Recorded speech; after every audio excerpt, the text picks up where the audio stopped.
ఈరోజు ఆంధ్రజ్యోతి పేపర్లో బడుగు బలహీన వర్గాలపై పెత్తనం అనేసి రాధాకృష్ణ ఒక వార్త వండి వార్చాడు. బడుగు బలహీన వర్గాలపై అసలైన పెత్తందారీతనం చూపించేది ఎవరో తెలుసా?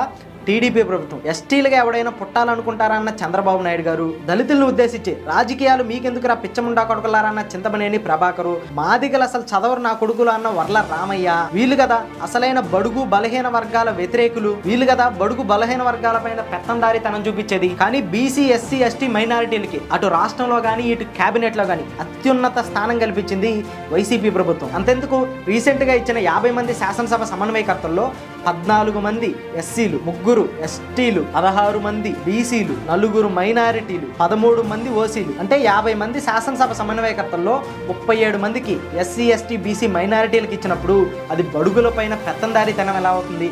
బడుగుల్ని ఇంకా పల్లకి ఎక్కించినట్టు అవుతుంది కదా. లోక్సభ స్థానాల్లో 9 మంది సమన్వయకర్తలను పెడితే వాళ్ళల్లో 6 బీసీలు, 1 ఎస్సీ, 1 ఎస్టీ, 1 ఓసీ. 9 మంది సమన్వయకర్తలు 8 మంది బీసీ, ఎస్సీ, ఎస్టీలే. కేవలం 1 మాత్రమే కదా ఓసీకి ఇచ్చింది. అలాంటప్పుడు వైసీపీ బడుగు బలహీన వర్గాలకి పెద్దపీట వేసినట్టు అవుతుంది కానీ బడుగులపై పెత్తందారీతనం చేపించినట్టు ఎలా అవుతుంది? బడుగు బలహీన వర్గాలను హేళన చేస్తూ మాట్లాడిన అసలైన పెత్తందారీ పార్టీ మన టీడీపీ పార్టీ. ఇవి మన ఆంధ్రజ్యోతి రాధాకృష్ణ రాస్తున్న తప్పుడు కథనాలు.